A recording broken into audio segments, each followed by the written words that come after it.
मंगलम भगवान वीरो मंगलम कुरुकुमारस्तु मंगलम सर्वमंगलम मांगल्यम कल्याणकाम प्रधानां सुंदरमानां जयतु शास्त्रम् नमस्ते साराय सर्वविद्या च परस्ते चित्स्वभावाय भावाय सर्वभावाय तच्चे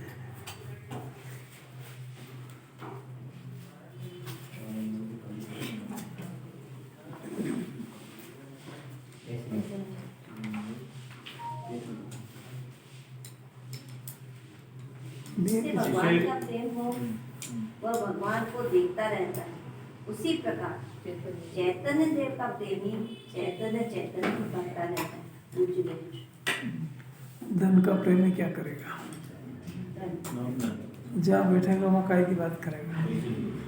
क्यों? उसका प्रेमी है। कुंवारा लड़का क्या देखेगा? कुंवारा लड़का क्या देखेगा? सब जगह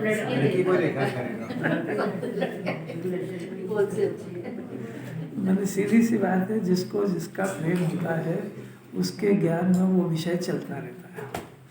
तो भगवान का प्रेम आ जाए बहुत अलग की बात है। तो भगवान को देखेगा और भगवान को देखने में मन ज़्यादा देर लगेगा नहीं उसका। भगवान को देखने का उद्देश्य तो है कि वो आत्मा दिखाते हैं, बस इतना सा उद्देश्य है। आवाज़ नहीं आ रही है? थोड़ा सा पास और पास हुआ। हाँ बस। भगवान का प्रेमी, पहले तो भगवान का प्रेमी माने वीतरागता का प्रेमी। उसके फिर रागियों से पटेगी नहीं। रागियों के बीच में रह तो सकता है पर वो रहता उदास है। क्यों? क्योंकि वो वीतरागता का प्रेमी है। उसको जहाँ वीतराग भाव की चर्चा सुनने को मिलेगी, जहाँ अपने आप को राग से रहित वीतराग होने की कला सिखाई जाएगी, उसका प्रेम रहेगा तो सब जगत में ढूंढ लेगा वो कौन से आचार्यों को क्या बात कहना है। वीतरागता पसंद आ जाए जीव को तो रागियों की दुनिया में रहता हुआ राग को रिजेक्ट कर देगा। ये कोई अद्भुत कला जिन्होंने सिखाना चाहती है। एकदम वीतरागी नहीं बनता है, पहले वीतरागी पसंद आते हैं और फिर वीतराग होने की भावना भाता है। फिर उसको राग सब निरर्थक दिखता है, फिर वो राग करता हुआ दिखता पर राग को निरर्थक जानता है।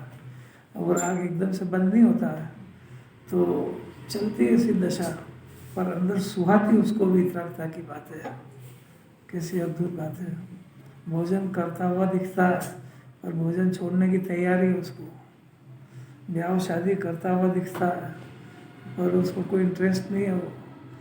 उसका बस चले तभी छोड़ के चला जाए जंगल। ऐसी उत्कृष्ट और प्रबल भावना होती है उसको चैतन्य देव का प्रेमी चेतन ही करता है।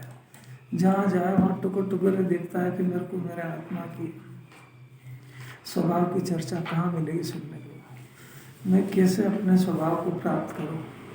कैसा चमत्कार है कि मैं खुद ही ज्ञान स्वभावी आत्मा हूँ और मेरे को यही समझ में नहीं आता कि मैं ज्ञान वाला हूँ। मेरे को यही समझ में आता है कि मैं शरीर हूँ, मर जाएंगे, खाएंगे पिएंगे और मर जाएंगे। मैंने वो दौलत राम जी की वो लाइन, तन उपजत अपनी बच जाए, तन नशत आपको नाश मान। इससे बाहर मेरी बुद्धि ही नहीं आ रही है। जैन दर्शन को तो सारी बातें इससे बाहर ही कहना है। अपने को ऐसा तो नहीं लगता है कि शरीर छूट जाएगा, मर जाएंगे, छुट्टी। ऐसा लगता है क्या? नहीं लगता है तो अगले जन्म की क्या तैयारी करिए। टीपा या तो बहुत होशियार है बोलने।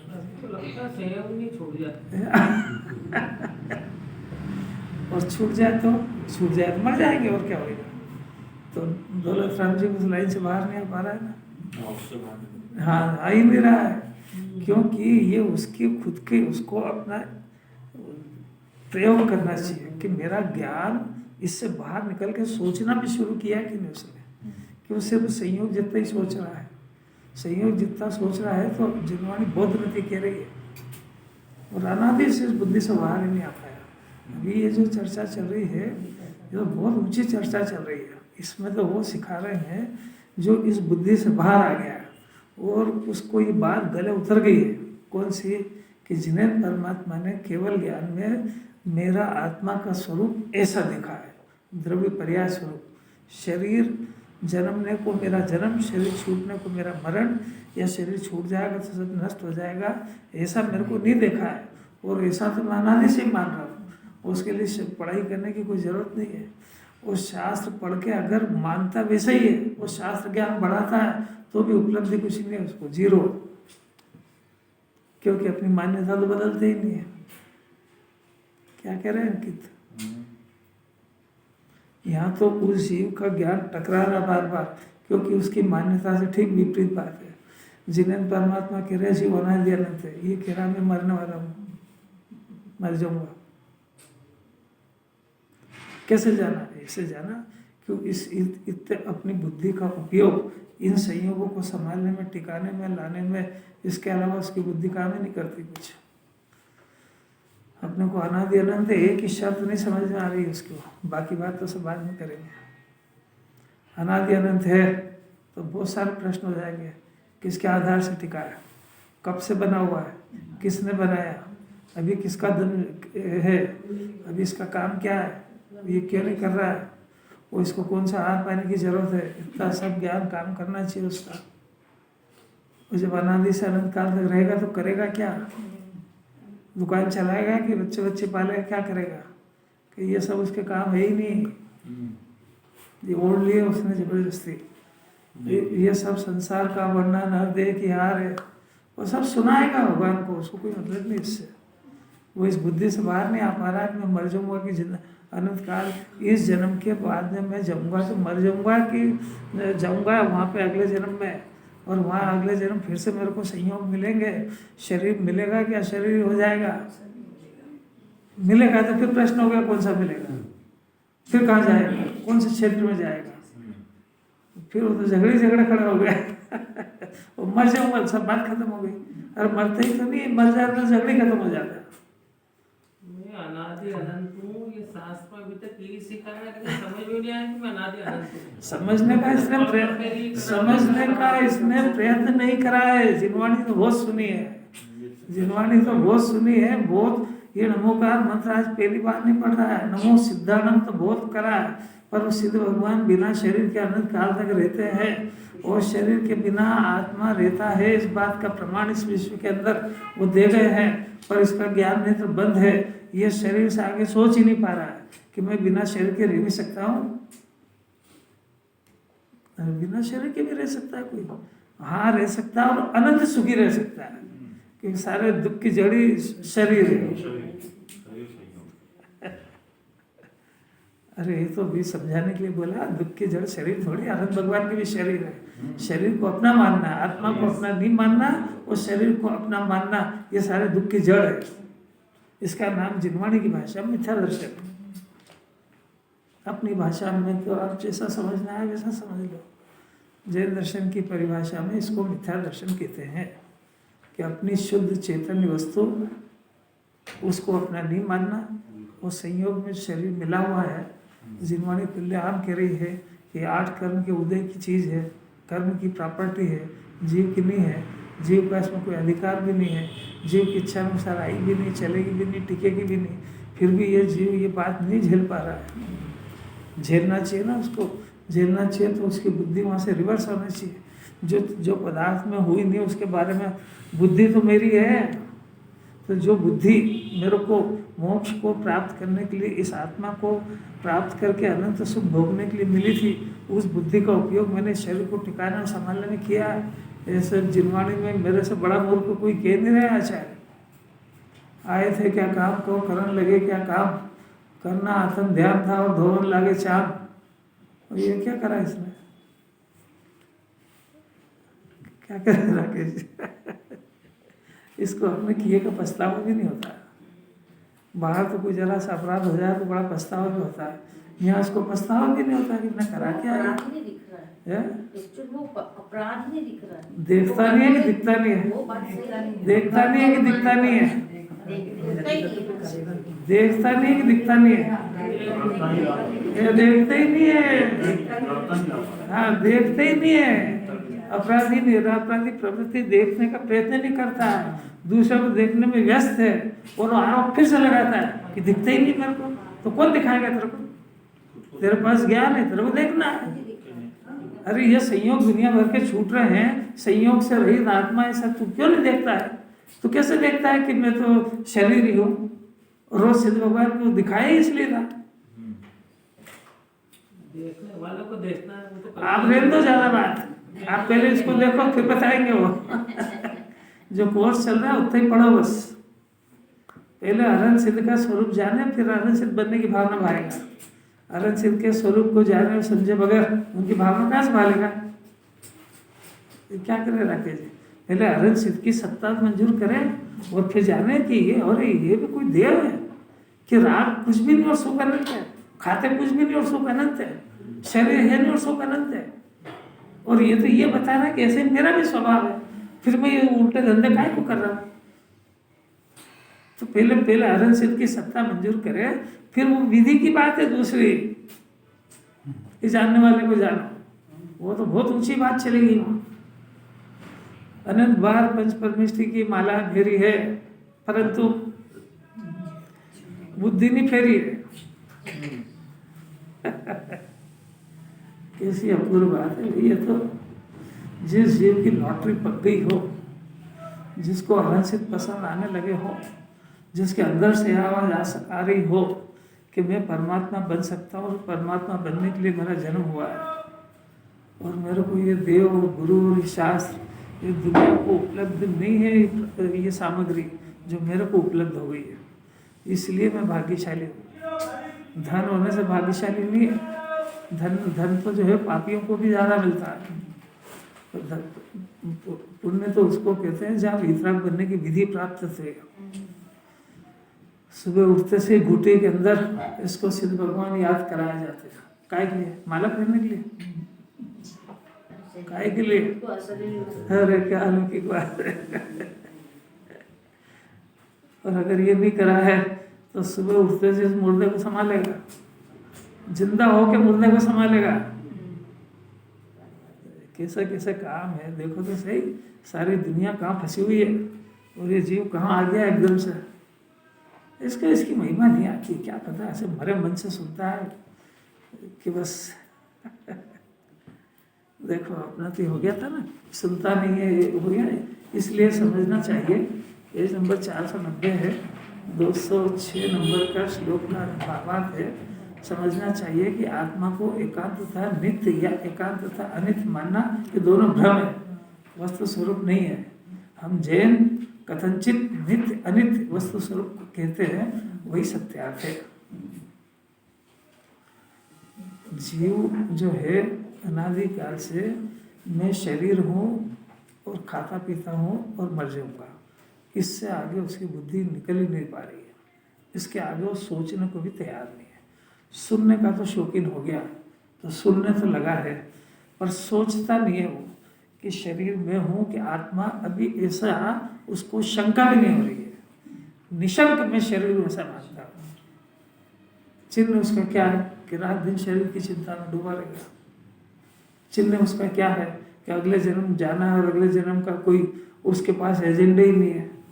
अभी यहाँ से अगले कहीं ट्रांसफ़र हो जाए, कोई दूसरे देश जाना पड़े तो कितना दिमाग चलता है, कहाँ जाएंगे, कैसे मकान ढूंढेंगे, क्या खाएंगे, क्या पिएंगे, कौन जगह मिलेगी, अपने को मिलेगी नहीं मिलेगी, कैसे ही चला जाएगा, अटैची भरी चला जाएगा, सोचेगा कि नहीं। तो यहाँ से देश ये क्षण भर का संयोग छोड़ के अगले जन्म जाना है ना, तो क्या सोचा उसके बारे में? ये क्या सोचते नहीं, बुद्धि नहीं काम करती उसकी। खाएंगे पिएंगे, इस जन्म की व्यवस्था करेंगे, मर जाएंगे। ये जो तो सोच रहा है, जिन्होंने में तो आधी लाइन में तो उसका उत्तर दे दिया है कि इस जन्म के देह छूटने तक की सारी जवाबदारी आघाती कर्मों ने ले रखी है। वो आघाती कर्म सारी सामग्री की व्यवस्था कर देंगे तेरे माथे, उसका कोई बोझा नहीं है। जब तक आयु बाकी है, शरीर को भोजन की व्यवस्था हो जाएगी, तेरे माथे कोई बोझा नहीं है। तेरे ज्ञान का उपयोग तो अपने आप को हरण बनाने में कर ले, वो आघाती कर्म का संदेश है। कब सुना ऐसा? अरे कितनी मीठी बात है। अपने को कोई कहते कि काम की चिंता मत करना, ये सब हम कर देंगे, तो कैसा बेफिक्र हो जाता है।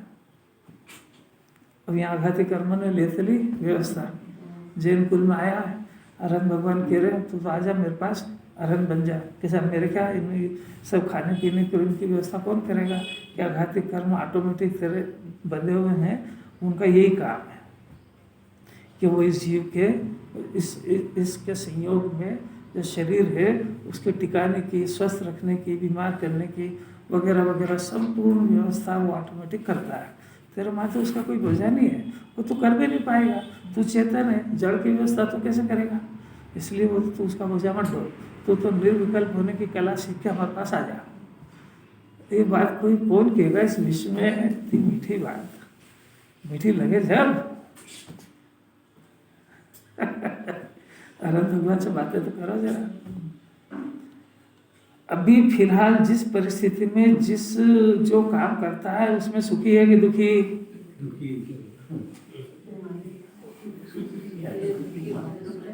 हो जाए तो दूसरा काम ही नहीं करे। अब देखो ये बात कृत्य हो गया, कृत्य। अभी दुख लग रहा है कि सुख? पहली बात, यदि दुख लग रहा है तो दुख से बचने की विधि इस विश्व के अंदर है, वो इसने क्यों नहीं ढूंढी? और ढूंढी है तो बताओ तो क्या ढूंढी? किसके आधार से दुख बोल रहे हैं कि दुख है? इसको मतलब देखो ना कितना आउट है कि वो दुख हो रहा है, उसी को लेके चल रहा है। अरे दुख मने मानसिक क्लेश, जिसमें इसको रात और दिन नींद नहीं आएगी। ये मानसिक संताप, विकल्प, जो इसकी सारे डॉक्टर भी कहते हैं कि सारी तेरे बीमारी की जड़ ये टेंशन है, और उसका विकल्प का दूसरा नाम टेंशन है। निरंतर कर्ता बुद्धि जो है वही दुख है। और कर्ता बुद्धि तो कर ही रहे हैं। राकेश जी, अरे कर्ता बुद्धि तो ये सब जैन दर्शन के शब्द है। अभी कितना आउट है कि उसको क्या दुख है यही समझ नहीं आ रहा है। ये मानसिक क्लेश, ये टेंशन, ये दुख है उसको। अब ये दुख क्यों हुआ? कि कर्ता बुद्धि से हुआ, क्योंकि जो करना चाहता है उसमें सफल नहीं होता है। अब आप तो रिजल्ट के ऊपर पहुंच गए। वो तो कितना आउट है वो। ये परद्रव्य को अपना मानने के जो टेंशन है इसके माथे पे, तो रात रात भर दिन भर नींद नहीं आती। यहाँ सुनने बैठ जाए उससे क्या होता है? समय पूरा कल के कार्यक्रम तो सब प्लानिंग करके रखते हैं। हाँ, तो ये मरने की प्लानिंग है, कल जिंदा रहेगा कि नहीं किसको मालूम। अभी तो देखो, अभी विषय मत बदलो, मेरे को वहां से अपने विषय पे लाना है। अपने जो भी कुछ दैनिक नित्य काम है, घर के झाड़ू बर्तन पोछा वगैरह वगैरह, शरीर को नहलाना धुलाना, व्यापार करना, व्यवसाय करना, जो जिसके योग्य कार्य जो अपने कर्म बधा के लेके आया, जो करने के लिए जाता है। प्रश्न नंबर 1 कि उनमें सब काम को करने में अपने को दुखी महसूस करता है कि सुखी करता है? सुखी है तभी सब करता है। कोई महसूस ही नहीं करता। अगर बीमारी नहीं पता तो इलाज की जरूरत भी क्या, डॉक्टर क्या जाने की जरूरत भी क्या? यहाँ ऊपर से तो बोलो कि दुखी है, नकली काय को बोलते हैं सुखी है, दुखी है। अब इसका इलाज इस विश्व में किसी के पास नहीं है, सिर्फ जैन दर्शन के पास, वितरागी परमात्मा के पास इलाज है कि जो तेरे को ये दुख है और ये दुख लग रहा है, तो इस विश्व में ऐसे जीव की सत्ता है जिनके पास ये दुख नहीं है। खाने का, पीने का, शरीर को संभालने का, परिवार का वगैरह, ऐसे कोई जीव है, और उन जीवों का नाम अरहंत सिद्ध है। और वो कैसे बने हैं कि इस दुख को दुख जानकर और इससे बचने का उपाय उन्होंने शुरू कर दिया था दुख के काल में। तो उन्होंने पहले सोपान के अंदर इस बात को जाना कि मेरे को ये जो दुख हो रहा है, ये मैंने पूर्व जन्म में जब मेरे जैन कुल में आया था तब मेरे को शुद्धात्मा को जानने के अवसर प्राप्त थे, और मैंने उस समय में इस आत्मा की आराधना नहीं करी, नहीं जानी, उसकी सजा में दुख भोग रहा हूं। इतना जरा ज्ञान को लंबाना पड़ेगा। अभी उससे पूछो दुख, वो कहते कि दुख है तो जैसे उसकी गले ही रुंध जाए। अरे मैं सुखी हूँ, दुनिया का सर्वश्रेष्ठ, मेरे से बड़ा सुखी मोहल्ले में और समाज में कोई यही नहीं। तो कैसे कह दूँ कि मैं दुखी हूँ? दुखी नहीं है तो सुखी है। सुखी है तो अनंत चतुष्टय वाले को सुखी कहते हैं। ले आए तेरे पास थाली, क्या समझ में आ रहा है? दुख स्वीकार करे, फिर सुखियों को ढूंढे, फिर वो इस दुख का कारण जाने कि पूर्व में मेरे को जब जेल दर्शन मिला था उस समय में मेरे को अरहंत बनने के अवसर प्रकृति ने दिए थे और मैंने उस समय में इस शुद्ध आत्मा की आराधना नहीं करी थी और उसके आराधना नहीं करने के फल में मैंने विराधना करी थी, तो उसकी आज सजाए भोग रहा हूँ। और अभी फिर से ये चांस आया है मेरे पास प्रकृति की तरफ से कि तुम जो है फिर से परमात्मा बनने का चांस है तुम्हारे पास, तो तुम चाहो कि ये सजा माफ हो जाए और फिर परमात्मा बनने के, ऐसा नहीं होएगा। सजा को भोगते भोगते ही सजा से जेल से छुटकारा मिलेगा। जेल से छूटने की कला जेल में ही मिलेगी कि जेल से बाहर मिलेगी? जेल में उसको अपना कैरेक्टर सुधारना पड़ेगा। आपको कोई समझ में आ रही कि नहीं आ रही बात? अपने को तो ध्यान ये रखना है कि जो गलतियां पिछले जन्म में करी है, जो विराधना पहले जन्मों में करी है, जैन कुल के अलावा तो चांस किसी को मिलता नहीं है। वो जैन कुल भी बड़े भाग्य से मिलता है और वो फिर से चांस मिल गया तो फिर से ये कहीं वही धंधा तो नहीं कर रहा जो अनादि से कर रहा था। अगर ये वही कर रहा है तो फिर जैसा अनादिकाल दुख भोगा वैसा फिर भोगने के लिए तैयार हो, क्योंकि ये तो अनादि अनंत वस्तु स्वरूप है, प्रकृति के नियम है। आपको निरपराध हो गए तभी सजा से मुक्ति मिलेगी। अपराध ये है मिथ्या दर्शन और कषाय, संयोग को अपना मानना और विषयों में सुख खोजना, ये अपराध है। कितनी समझ में आ रही है?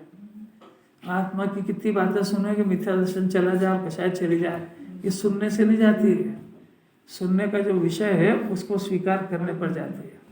इसका यह अर्थ नहीं कि सुनने ही छोड़ दे। अरे मूर्ख है, आगे बढ़ने की बात करते हैं पीछे चलता है वापस। जी हम विषय चलता है कि किसी अन्यमति की तरह हरे राम हरे कृष्णा करते रहो, न बोलने वालों को पता न सुनने वालों को पता क्या है। यहाँ तो जो बात चल रही है उसमें कोई डिसीजन करा रहे हैं। आज क्या डिसीजन करा रहे हैं कि ये करा रहे हैं कि सारा जगत में शरीर हूँ ऐसा मान करके जीवन निकाल रहा है। तो वो शरीर अपने को समझता है, शरीर छूटने पर अपन मर जाएंगे और अपनी दुनिया खत्म हो जाएगी, ऐसा समझ रहा है। वो जैन मत में आकर के भी बौद्ध मति की तरह है, वो अरहंत के मत का नहीं बना। वो इससे बाहर निकले थोड़ा सा और फिर निकले और फिर देखे कि भाई जो हमारे देवता हैं जैन दर्शन को छोड़ करके, वो ऐसा कहते हैं कि यहाँ इस शरीर के अंदर एक आत्मा रहता है और वो आत्मा जब देह छूट जाता है तो ब्रह्म में विलीन हो जाता है और शरीर पंच तत्व में विलीन हो जाता है। वो ऐसा मानते हैं, जैन दर्शन ऐसा नहीं मानता है। तो ऐसा मानने वाले भी अन्यमति बहुत है, वो वेदांती है। और ये मर जाऊंगा ये बौद्ध है। तो अपन सौभाग्य से वेदांती तो नहीं है, ऐसा नहीं मानते कि मर जाएगा तो अपनी आत्मा उसमें मिली हो जाएगी। जिनवाणी थोड़ी बहुत तो पड़ी है तो इसको पता है कि भी अपने कर्म बंद रहे और अपना फल भोगना पड़ेगा, इतना तो मान रहा है। और थोड़ा ऊपर से सब ऊपर से, अंदर से कुछ नहीं है। अंदर से तो मिथ्यात्व नाम का जो अपराध है उसको पहचानते ही नहीं है। करता और ज्ञाता, इसमें शंका भी नहीं है जीव को कि मैं करता नहीं हूँ। तो शंका हो जाए तो सम्यक सम्मुख हो जाए, अरे यार मैं करता मान रहा हूँ और जिन्हें भगवान ज्ञाता कह रहे हैं तो वास्तव में हूँ कौन, करता हूँ कि ज्ञाता हूँ? और अगर मैं ज्ञाता ही हूँ तो सब मेरे काम कौन करेगा फिर? और ये हो रहा है कि नहीं हो रहा है? ऐसी हुआ को करने लगेगा, शंका बढ़ जाएगी तो जैन दर्शन में एंट्री होने लगेगी। किसी किसी बातें ज्ञान कुछ स्लिप हो गया पूरा, अब उसको कहीं भाग्य से जैन दर्शन मिल जाए तो फिर उसके बाद समझ में आया कि न तो शरीर छूटने से मरता हूँ और न ये कोई आत्मा ऐसा नहीं कि वो उसमें ब्रह्म में विलीन हो जाएगा और शरीर छूट जाएगा।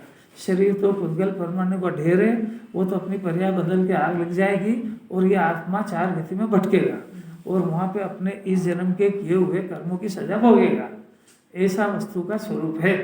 तो फिर अब ये बात समझेगा तो फिर जिन्हें भगवान के पास आएगा और इसको विश्व में सुनते सुनते कभी ऐसी बुद्धि आ जाए कि यहाँ तो इन कर्मों से मुक्त होने की विधि भी बताते हैं और यहाँ ऐसी विधि बताते हैं कि इसको शरीर मिले ही नहीं, तो अब ये समझने का प्रयत्न करें तो फिर जिन्हें भगवान की दिव्य ध्वनि इसके काम आएगी। फिर इसको बताएंगे कि भाई ये एक अंदर आत्मा है, ये द्रव्य गुण पर्यायों का पिंड है और इसके अंदर उत्पाद व्यय ध्रुव और उत्पाद और व्यय यानी इसके अंदर एक परिस्थिति उत्पन्न होती है, एक नष्ट होती है और उस समय ध्रुव आत्मा कायम रहता है। इसको आत्मा कहते हैं। और इसको जानने पर उत्पाद व्यय और ध्रुव ये तीनों मिल करके वस्तु है। इसको जो जीव शरीर से रहित अपने को ध्रुव उत्पाद व्यय का पिंड ऐसा जान लेता है, उस मोक्ष मार्ग में उसकी एंट्री होती है। उत्पाद व्यय, उत्पाद भी होता है, व्यय भी होता है। इसका दूसरा नाम है पर्याय का उत्पन्न होना, पर्याय का व्यय होना और आत्मा का कायम रखना। तो जो बोधमती है वो उत्पाद जितना ही मानता है और जो सांख्यमती है वो खाली ध्रुव को मानता है। तो उन्होंने वस्तु को एक अंश को पूरी वस्तु समझ लिया, ये गलती कर रहे। वो भी गलती शास्त्र पढ़ने पर करी है उनने। ये अपने जो केस चल रहा है ये बहुत ऊंचा शास्त्र पाठी शास्त्र समझने में क्या गलती कर गया उसका प्रकरण है। जो अपने को शरीर समझ रहा है वो मर जाऊंगा, वो तो अपने एजेंडे में ही नहीं है, वो तो खाली जिनवाणी सुनने का शौकीन है और अपने पूर्व के पुण्य की से जो जिनवाणी की बात सुन रही है वो पुण्य खत्म हो जाएगा, वो एक इंद्रिय दो इंद्रिय में जाएगा क्योंकि वो अपने को मरने वाला मानता है।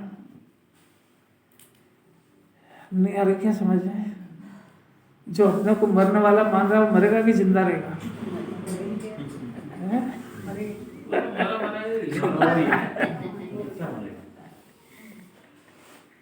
टोडरमल जी ने तो लिखा है मोक्षा प्रकाशक में कि जो अपने को शरीर मानता है तो रोड पे अपने मुर्दे को लेके घूमता है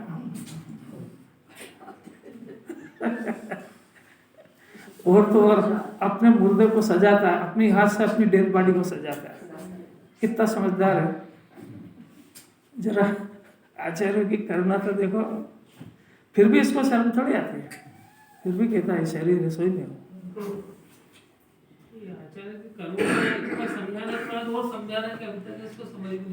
फिर वही नहीं आया कि समझने का प्रयत्न फिर भी नहीं करता है। देखो 5 इंद्रिय के विषय में सुख है कि नहीं? कि नहीं है। फिर भी सुख ढूंढना छोड़ता है कि नहीं? नहीं छोड़ता। अब खुद ही कह रहा है कि नहीं है और खुद ही कह रहा है कि छोड़ूंगा भी नहीं। कैसा जीव है। अब दूसरा प्रश्न कि 5 इंद्रिय के विषय में सुख ढूंढना छोड़ता क्यों नहीं है कि आत्मा में सुख ढूंढना शुरू करता नहीं है? ऑप्शन देता तो सवाल बहुत सरल हो जाता है। अब इसने आत्मा में सुख है ऐसा ढूंढने का प्रयत्न 24 घंटे में से कितनी देर करता है, ये प्रश्न है। ये जो सुनता उससे है, जो अभी सुन ही नहीं रहा वो तो इस एजेंडे के बाहर, इस बाउंड्री से बाहर। आपको कुछ प्रश्न समझ में आ भी रहा है कि नहीं? अपने पास दोनों बीमारी है, अकर्ता स्वभाव भी है और कर्ता बुद्धि भी है। तो अब कर्ता बुद्धि छोड़ने का और अकर्ता समझने का एक्सरसाइज प्रयत्न 24 घंटे में से कितनी देर करता है, ये उस मुमुक्षु से बात है जिसके कान में 2 बातें टकरा गई कि आत्मा अकर्ता भी है और कर्ता भी है। जो दरवाजे के बाहर है उनसे तो प्रश्न ही नहीं, उसका तो काम इतना खाओ पियो और मरो। उसके जीवन में पशु के जीवन में कोई अंतर नहीं है। और अगर कर्ता का ये विचार नहीं करता है तो पशु के समान ही है। ये अपना जीवन पूरा कर रहा है जैसे तैसे, पूर्व की सजा भोग रहा है। इतनी कठिन लग रही फिर भी नहीं आ रहा कुछ। अभी तो मैं करता हूँ ऐसा माने तो खलबली बच जाए कि मैं कर रहा हूँ। अब ये अपनी अपनी परिस्थिति देखो। क्यों? क्योंकि यहाँ बहुत ऊंची बात चल रही है। अपराध के रोने रोने से निरपराध नहीं होते, सजा के भोगते भोगते भोगने से सजा खत्म नहीं होती है। इसलिए वो रोना तो सिर्फ इसको अलर्ट करने के लिए समझाया, बाकी समझाने के आचार्य को फुर्सत नहीं है। निरपराध होने की विधि में ज्यादा बुद्धि लगाए कि अपराध के रोने रोए बार बार। और गड्ढे में गिर गया है, पाँव टूट गया है, तो जो आएगा उसको पाँव कैसे गिर गया और कैसे टूट गया यही सुनाएगा कि दवाखाने जाके इलाज कराएगा इसका?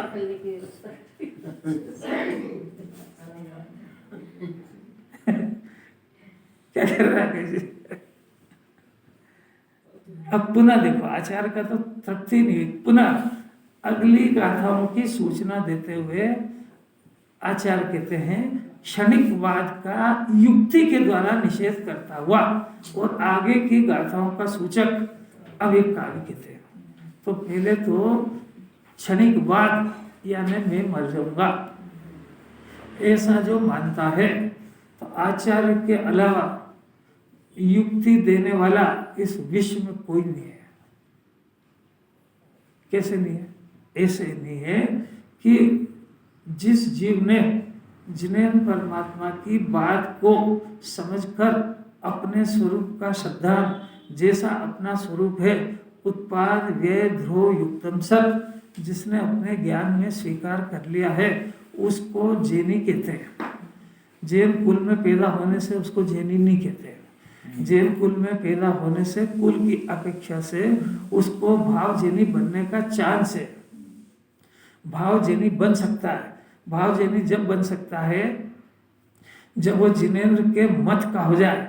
जिनेन्द्र के मत का जब हो सकता है जब जिनेन्द्र परमात्मा ने जैसा शुद्धात्मा अपने अंदर में देखा है वैसा उनकी वाणी से सुनकर ये अपने को वैसा शुद्धात्मा अपने को स्वीकार करे, तो उनकी बात इसने मानी और स्वीकार करी, तब ये उनके मत का होएगा।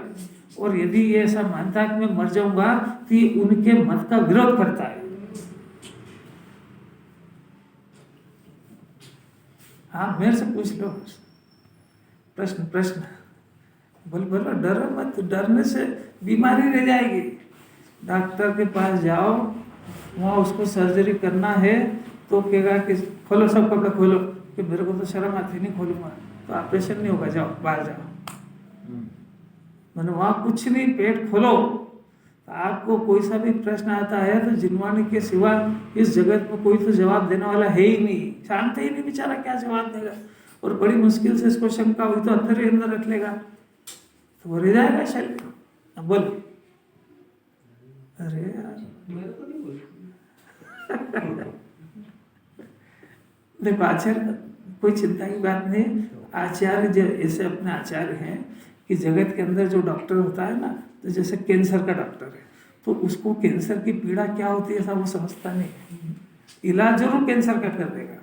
जो लेडी डॉक्टर है, एक बांझ लेडी डॉक्टर है जिसके बच्चे नहीं हुए, तब वो बच्चे होते हैं उसका दर्द वो क्या जाने, पर वो डॉक्टर है तो हजारों बच्चे को पैदा हो जाएंगे, पर वो खुद समझती नहीं कुछ भी। तो यहाँ जो ऐसे डॉक्टर है कि ये पहले संसार मार्ग में रहे हुए, तो इनको ये मोक्ष मार्ग में आए हैं तो मोक्ष मार्ग के डॉक्टर है, पर संसार का इनको सारा अनुभव है।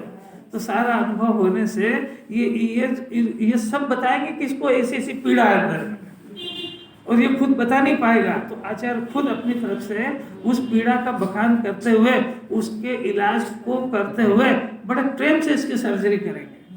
इसलिए आप करो तो बहुत अच्छी बात है, नहीं करो तो सब बात यहाँ से आ जाएगी। अपने अंदर से जिज्ञासा होना चाहिए बस। जिज्ञासा अगर होगी तो जिनवाणी का ऐसा अतिशय है कि आपको इस संबंध में जो प्रश्न होगा उसका उत्तर अपने आप आ जाएगा। कोई मेरे को पता है ऐसा वैसा नहीं, वो जिनवाणी की अतिशय है, अपने आप आ जाएगा उसके। कैसे समझ में इसको बात, जिनवाणी का अतिशय नहीं मालूम इसको। अब देखो श्लोक पढ़ो। क्षणिकवाद का युक्ति के द्वारा निषेध करते हैं, और आगे की भी गाथा कहेंगे। आचार्य अभी पीछे पड़ गए इसके कि जो मैं शरीर हूँ और मर जाऊंगा, ये बुद्धि छोड़ देते हैं, क्योंकि तू अनादि अनंत जो जन्मना मरना ये वस्तु में तो होते ही नहीं है।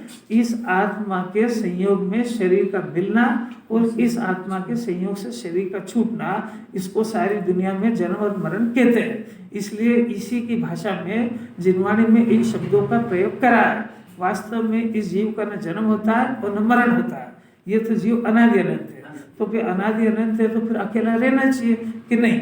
अकेला जब रहेगा जब ये निरपराध दशा में होगा। अगर ये अपराध करेगा तो इसके संयोग में जो शरीर मिलना है, इसके संयोग में जो परिवार और जो व्यापार व्यवसाय मिलना है, वो इसके पूर्वप्रत अपराधों की सूचना है। ये उसका फल है।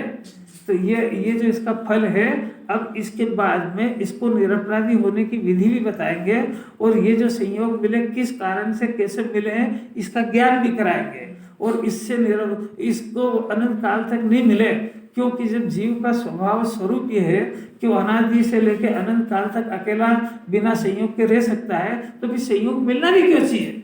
कि भाई वो मिलना तो नहीं चाहिए, बात तो तेरी सही है, पर वो इसलिए मिलते हैं कि तेरे अपराध की सजा है। वो अपराध, ये जो शरीर का मिलना है, इस बात की सूचना है कि अपराधी जीव है।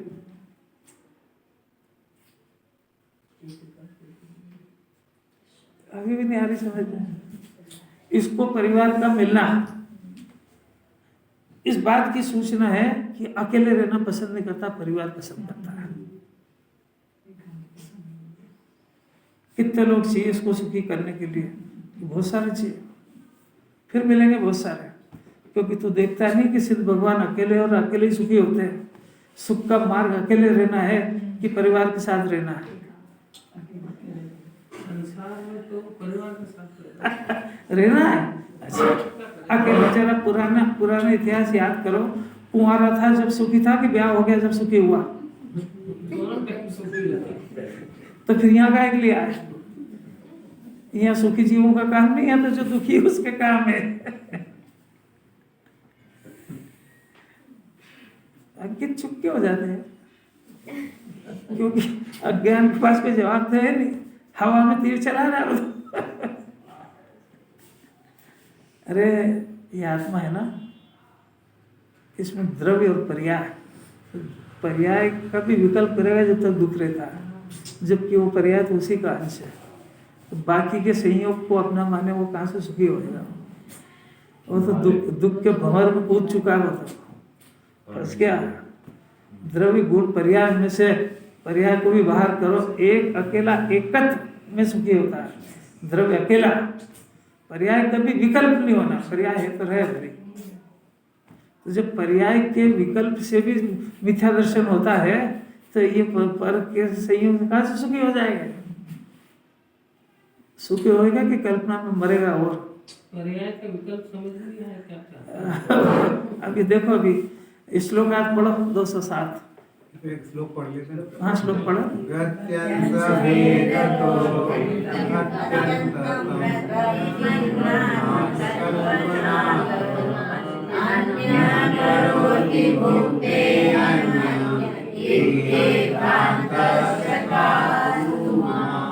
प्रत्यंशों के यानी पर्यायों के भेद के कारण वृत्ति मत नाश कल्पना यानी वृत्तिमान अर्थात द्रव्य अत्यंत यानी सर्वथा नष्ट हो जाता है।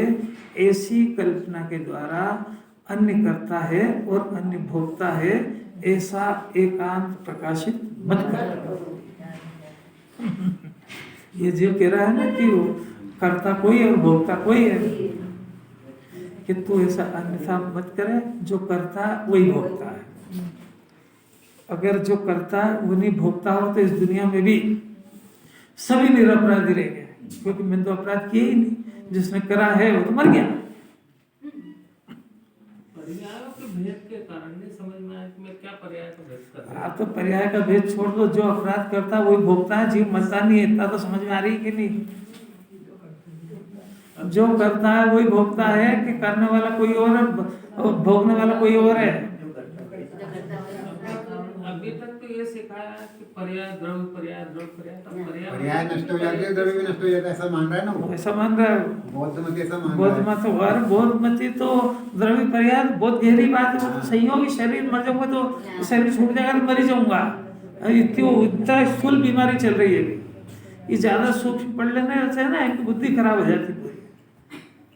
अरे शरीर छूट जाएगा तो मैं मर जाऊंगा ऐसा मान रहा है कि नहीं, तो बहुत मती है, क्योंकि शरीर संयोग है, वो संयोग क्षणिक है, संयोग नाशवान है, वो तो पर्याय नाशवान है, वहां तक कहां तक जाएगा, अभी यही नहीं दिख रहा है उसको। ज्ञान नेत्र तो खोलो जरा। अभी किसी के पास थोड़ा बहुत संयोग है तो इसको ये शंका नहीं होती कि कितने दिन टिकेगा ये। अब वो वहां तक तो कैसे जाए कि उसका टिकना और छूटना वो कर्म के उदय का अधीन है, तेरी बुद्धि का अधीन नहीं है। वहां तक तो पहुंचना बहुत ताकत है, वो तो बहुत आगे है। वो तो जो संयोग मिल गया बस ये शाश्वत रहेगा, मेरे सुख के दिन आने वाले हैं, क्या है। देखो ऐसा एकांत प्रकाशित मत करो, यानी आत्मा उत्पाद व्यय ध्रुव युक्तम सत है। तो जो उत्पाद होता है वो जीव का अंश है, व्यय होता है वो भी जीव का अंश है, वो ध्रुव उसमें कायम रहता है। तो जो तुम ऐसा मानते हो कि पर्याय के नष्ट होने से मैं नष्ट हो गया, तो तुमने द्रव्य को छोड़ दिया, और द्रव्य उसी द्रव्य की पर्याय होती है, क्योंकि ऐसा नियम है कि उत्पाद और व्यय ये बिना ध्रुव के नहीं होते, और ध्रुव जो रहता है तो बिना उत्पाद व्यय के नहीं रहता है, क्योंकि वस्तु के अंदर दोनों चीजें पाई जाती है। अगर ध्रुव अकेला रहेगा तो उस ध्रुव का परिचय कौन देगा? उस ध्रुव का परिचय जो है वो उत्पाद अंश देता है, और वो जो अंश देता है और वो हर समय बदलता है, तो तीनों को मिल करके वस्तु है। अब इसमें इतनी बढ़िया सुविधा है कि उत्पाद और व्यय यानी और ध्रुव होने से आत्मा तीनों काल एक रूप रहता है, और उत्पाद और व्यय ये हर गुणों में होता है। तो हर गुण में होता है, तभी राग से समझो कि अगर इस जीव ने अभी 9:40 के ऊपर कोई राग किया, तो 9:41 के ऊपर ये जीव वापस से राग करे कोई जरूरी नहीं है, क्योंकि उसकी पर्याय की उम्र एक समय की है। तो 9:41 पे वो जीव ध्रुव का लक्ष्य कर सकता है। कैसे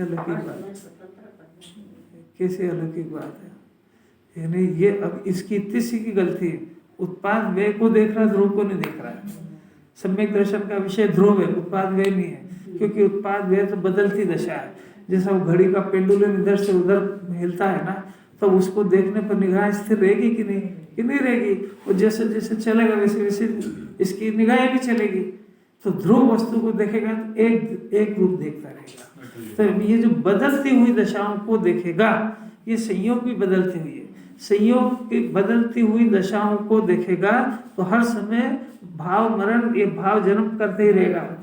ये सदियों से करता है, क्योंकि शरीर का मिलना और शरीर का बिछुड़ना ये उत्पाद और व्यय ये संयोग का है। अभी तो ये अंदर लेके जा रहे हैं, राग का उत्पाद राग का व्यय, राग का उत्पाद राग का व्यय।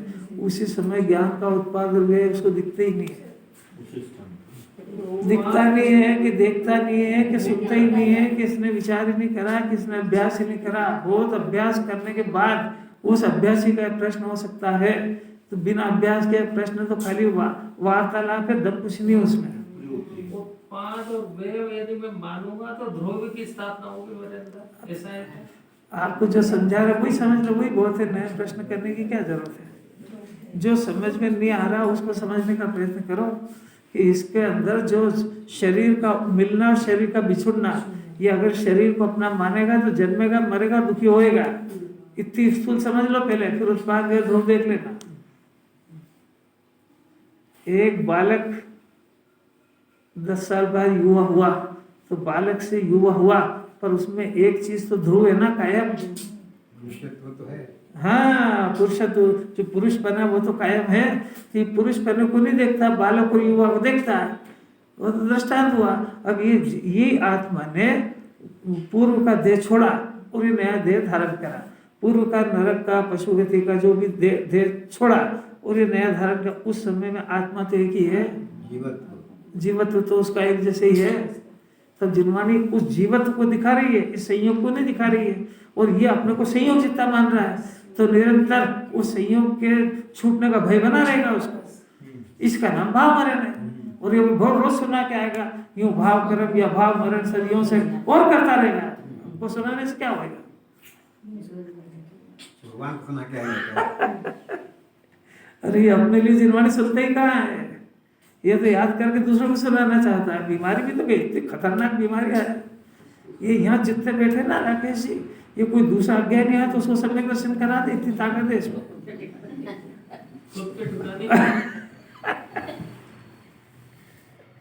तो यही तो कह रहे हैं, घर के माँ बाप भूखा मरे और दूसरों के काम करके आए। एनालिसिस ऐसे कर रहे हैं, क्या करें? अभी मौका है इस बुद्धि को सही करने का, इसके बाद फिर कोई चांस भी नहीं। अनंत काल ये कोई कहने वाला भी नहीं है, ये उत्पाद व्यय और ध्रुव ये चक्रवर्ती है। दुनिया में एक शब्द नहीं मिलेगा इसका सुनने का। और किसी भी त्यागी से सुन के बता देना उत्पाद व्यय ध्रुव होता क्या है, वो क्या जाने वो। और जीव उत्पाद व्यय ध्रुव का बना हुआ है, तो जो खास मूल बात ही नहीं है, वही नहीं है धर्म के नाम पे, तो धर्म कहाँ से शुरू हो जाएगा? चलेगी ये बात, चलेगी।